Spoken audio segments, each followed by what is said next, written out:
Student welcome back to my channel target কম্পিটিটিভে তোমাদের সবাইকে স্বাগত জানাচ্ছি। আমরা প্রাচীন ভারতের ইতিহাসে অলরেডি আমরা পড়ছিলাম, 3টা পার্ট অলরেডি পড়েছি। আজকে আমরা পড়বো 4র্থ নম্বর পার্ট।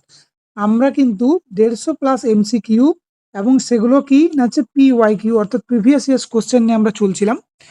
তো আজকে আমরা করব 91 থেকে 120টা কোশ্চেন, ঠিক আছে। আর একটা পার্ট হলেই কিন্তু তোমাদের এই পঞ্চম পর্বটা সেটা কিন্তু শেষ হয়ে যাবে। এরপরে আমরা করব অন্য কোশ্চেন, ঠিক আছে। তো চলো সময় নষ্ট না করে আলোচনা করা যাক। ফার্স্ট কোশ্চেন দিয়ে আছে, দেখো এখানে অপশনগুলো দেওয়া হয়নি। কোন গুপ্ত শাসক হুন আক্রমণে প্রতিহিত করেছিলেন? আমি বললাম যে স্কন্দগুপ্ত হুন আক্রমণে প্রতিহিত করেছিল। এই কোশ্চেনটা কিন্তু আগেই কিন্তু আলোচনা করেছি। ওকে, পরে কোশ্চেন, কোন গুপ্ত রাজা শকদের ধ্বংস করেছিল? এই জন্যই তার নাম ছিল শকারি, ঠিক আছে। পরীক্ষায় কোশ্চেন পড়ে যে শকারি কার উপাধি, না অ্যান্সার কি করবে না হচ্ছে দ্বিতীয় চন্দ্রগুপ্তের যে উপাধি তার নাম হচ্ছে শকারি। তিনি পরিচিত ছিলেন কেন? কারণ তিনি শকদের উচ্ছেদ করে দিয়েছিলেন। ওকে, নেক্সট দেখো, এলাহাবাদ প্রশস্তি কে রচনা করেছিলেন? এলাহাবাদ প্রশস্তি কে রচনা করেছিলেন? আমরা সবাই জানি এলাহাবাদ প্রশস্তি হচ্ছে হরি সেন, তাই তো। তাহলে হরি সেন এলাহাবাদ প্রশস্তি রচনা করেছিল। ওকে, এই কি বলে তারপর দেখো, কালিদাসের বিখ্যাত বই তোমরা জানো, ঠিক আছে। মেঘদূতম হবে, অভিজ্ঞ এবং শকুন্তলম হবে, ঠিক আছে। এই কোশ্চেনগুলো কিন্তু পরীক্ষায় পড়ে। নিচের কোনটি দ্বারা বিনা মজুরির শ্রম বা বেগার শ্রমকে বোঝানো হয়েছিল? এইটা দেখো, এটা হচ্ছে বৃষ্টি হবে, ঠিক আছে। বৃষ্টি মানে কি না বিনা পরিশ্রমে কাজ করানোকে যে বলা হয় তার নাম ছিল বৃষ্টি। এটাও কিন্তু পরীক্ষায় আসা কোশ্চেন। ওকে, এলাহাবাদ স্তম্ভলিপি যে ইনস্ক্রিপশন যেটা বলি, এলাহাবাদ পিলার ইনস্ক্রিপশনের লেখককে, মানে এলাহাবাদ এটা বলেছে, তাহলে কি হবে অ্যান্সার? না আমরা করব হরি সেনের লেখা এলাহাবাদ প্রশস্তি, ঠিক আছে। ক্লিয়ার। নেক্সট দেখো, এলাহাবাদ প্রশস্তি কে রচনা করেছিলেন? এই কোশ্চেনটা আবার ঘুরে এসেছিল, তাহলে কি হবে? আমরা করব হরি সেন কিন্তু অ্যান্সার। ওকে, নিচের কোনটি মিথ্যাক্ষরাকে সঠিকভাবে ব্যাখ্যা দেয়? মিথ্যাক্ষরা হচ্ছে একটা কি না প্রাচীন আইনের উপরে লেখা একটা গ্রন্থ, এবং সেই গ্রন্থে কি লেখা থাকবে না হিন্দু উত্তরাধিকার যে সম্পর্কে এখানে কিন্তু সম্পূর্ণ বর্ণনা করা আছে, ঠিক আছে। তাহলে এখানে অ্যান্সার কি হলো না হিন্দু উত্তরাধিকার সংক্রান্ত প্রাচীন আইনের উপর একটি হচ্ছে গ্রন্থ, সেটা হচ্ছে মিথ্যাক্ষরা।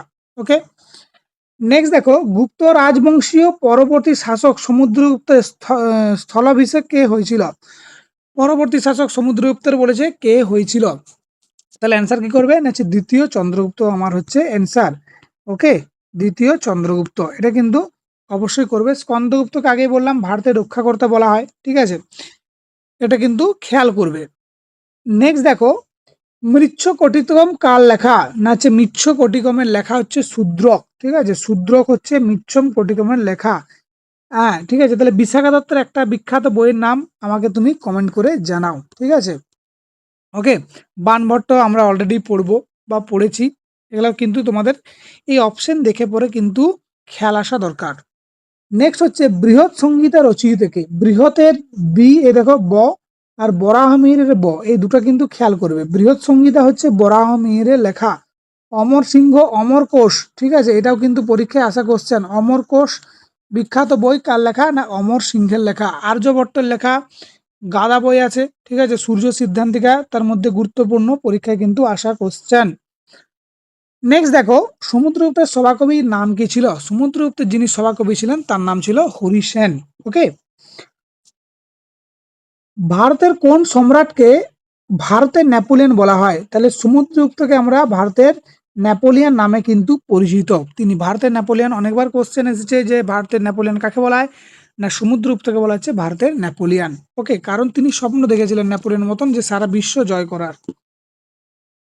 গুপ্ত রাজবংশের প্রতিষ্ঠাকে? এটা আমরা জানি যে শ্রীগুপ্ত, তিনি ছিলেন গুপ্ত রাজবংশের প্রতিষ্ঠাতা। ওকে, স্কন্দগুপ্তকে আগেই বললাম যে কি না ভারতের রক্ষাকর্তী। আর সমুদ্রগুপ্ত কি বললাম এইমাত্র, দেখো কোশ্চেনটা আমি এখন দিলাম না। সমুদ্রগুপ্ত কি বললাম যে ভারতের নেপোলিয়ন বলা হয় সমুদ্রগুপ্তকে, ঠিক আছে। তো চলো এরপর নেক্সট কোশ্চেন, আর্যভট্ট ও বরাহমিহির। এই কোশ্চেনটা তোমাদের আমি আগের ক্লাসে এটা PY কি দিয়েছিলাম, ঠিক আছে। যে কি হবে অ্যান্সারটা বলো। ঠিক আছে, অ্যান্সার কি হবে না হচ্ছে গুপ্ত যুগে এই দুজন বিখ্যাত ছিল। আর্যভট্ট একজন কি ছিলেন গণিতবিদ এবং কি বলে এবং বরাহমিহিরও ছিল একজন, মানে দুজনেই বিজ্ঞানী এবং গণিতবিদ, একজন বিজ্ঞানী একজন গণিতবিদ। ঠিক আছে, তাহলে কোন যুগের না হচ্ছে গুপ্ত যুগের। চৈতন্য দেবের সমসাময়িক বাংলা শাসক কে ছিলেন? এটা অনেকবার একটা কোশ্চেন এবং খুব ইম্পর্টেন্ট কোশ্চেন। ঠিক আছে, কি বলা হয় না যে আলাউদ্দিন হোসেন শাহ তিনি ছিলেন যখন চৈতন্যদেব বাংলায় আবির্ভাব হয়েছিলেন মহাপ্রভুর, তখন যিনি বাংলা শাসক ছিলেন তিনি কে ছিলেন? আলাউদ্দিন হোসেন শাহ। বিক্রমশিলা বিহার কে প্রতিষ্ঠা করেছিলেন? খুব আশা কোশ্চেন, অ্যান্সার করবে ধর্মপাল। ঠিক আছে, ধর্মপাল। ওকে, পাল বংশের প্রতিষ্ঠার নাম কি? না গোপাল। ওকে, শশাঙ্ক কি মৎস্যায়নের অবসান ঘটেছিল? এটা কিন্তু খেয়াল করবে। শশাঙ্কের রাজধানী তোমার কাছে কিন্তু আমার কি থাকবে না হচ্ছে হোমওয়ার্ক থাকবে, যে শশাঙ্কের রাজধানী কোথায় ছিল।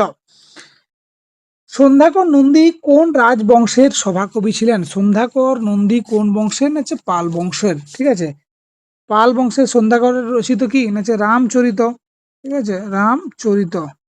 কিন্তু যদি রামচরিত মানস হয় তাহলে তুলসীদাস হয়ে যাবে। এটা রামচরিত হচ্ছে সন্ধ্যাকর নন্দী, কিন্তু রামচরিত হচ্ছে তুলসীদাস। এই দুটো কোশ্চেন কিন্তু তোমরা অবশ্যই খেয়াল করবে। নেক্সট হচ্ছে রামচরিত কার লেখা? সন্ধ্যাকর নন্দীর লেখা রামচরিত। ওকে, সন্ধ্যাকর নন্দী কে ছিলেন? না রামচরিত কাব্যের রচয়িতা। তাহলে তুমি দেখতে পাচ্ছ যে এই সন্ধ্যাকর নন্দী নিয়ে কত ধরনের কোশ্চেন তোমার আসছে, ঘুরিয়ে পিছিয়ে অনেক ধরনের কোশ্চেন কিন্তু এখান থেকে আমরা লক্ষ্য করছি। ওকে, এলাহাবাদ প্রশস্তি কার লেখা? না হরিসেনের লেখা। সমুদ্রগুপ্ত এখানে কিন্তু খেয়াল করবে, তাহলে হরিসেন। ঠিক আছে, সমুদ্রগুপ্তের সভাকবি।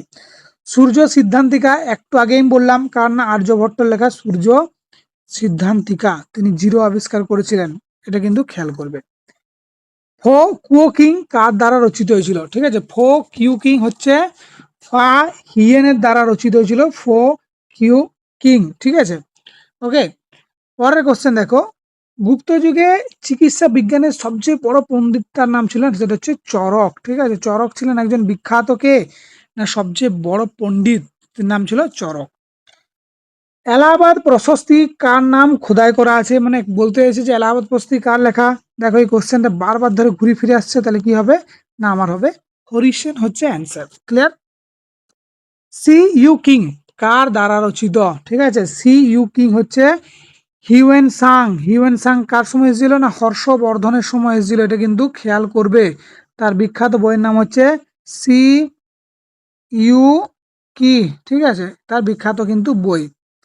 নেক্সট হচ্ছে প্রাচীন ভারতের বিখ্যাত গণিতবিদ কে ছিলেন? ঠিক আছে, প্রাচীন ভারতের যদি বিখ্যাত গণিতবিদ বলি তাহলে এখানে করব কি না আমরা হচ্ছে আর্যভট্ট কিন্তু অ্যান্সার।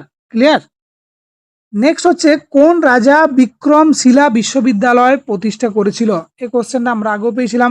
কি হবে না হচ্ছে ধর্মপাল। ঠিক আছে, ধর্মপাল হচ্ছে আমার আনসার। ওকে, আর একটা কোশ্চেন, বিক্রমশিলা বিশ্ববিদ্যালয় কার দ্বারা প্রতিষ্ঠা হয়েছিল?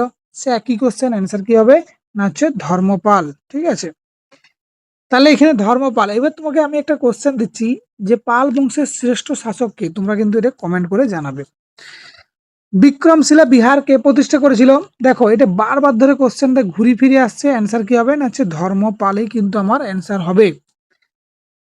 কদম্বরী কার রচিত? না হচ্ছে বাণভট্টের রচিত। এটা আমরা সবাই জানি। তো এই ছিল তোমাদের 120টা কোশ্চেন। এরপরে আমরা করব পার্ট 5 এর কোশ্চেন। ঠিক আছে, আজকের ভিডিওটা অনেক কম সময়ের মধ্যে হলো, কারণ কি না প্রত্যেকটা কোশ্চেন তোমাদের আমি আলোচনা করেছি। তাহলে তোমরা দেখতে পাচ্ছ যদি তোমরা 150টা কোশ্চেন যদি ভালো করে ঠিকঠাক করে যাও, এখান থেকে তোমাদের প্রচুর কোশ্চেন কিন্তু কমন আসছে। ঠিক আছে, এটা এরকম নয় যে আমি তোমাদের এই কোশ্চেনগুলো নিজের মন থেকে দিয়েছি, এগুলো সব কিন্তু পিওয়াইকিউ কোশ্চেন। ঠিক আছে, তাহলে এই হচ্ছে আমার পিওয়াইকিউ পার্ট নাম্বার 4 আমার কি হলো না কমপ্লিট হলো। এরপর আমরা করব পার্ট নাম্বার 5 এবং এই প্রাচীন ভারতের ইতিহাসে যে পিওয়াইকিউ আছে সেটা হচ্ছে লাস্ট পার্ট এখনকার মতন। এরপর আমরা করব অন্য কোশ্চেন। ওকে, ততক্ষণের জন্য ভালো থাকো, সঙ্গে থাকো, চ্যানেলটা অবশ্যই সাবস্ক্রাইব করবে, লাইক করবে এবং কমেন্ট করতে কিন্তু ভুলবে না।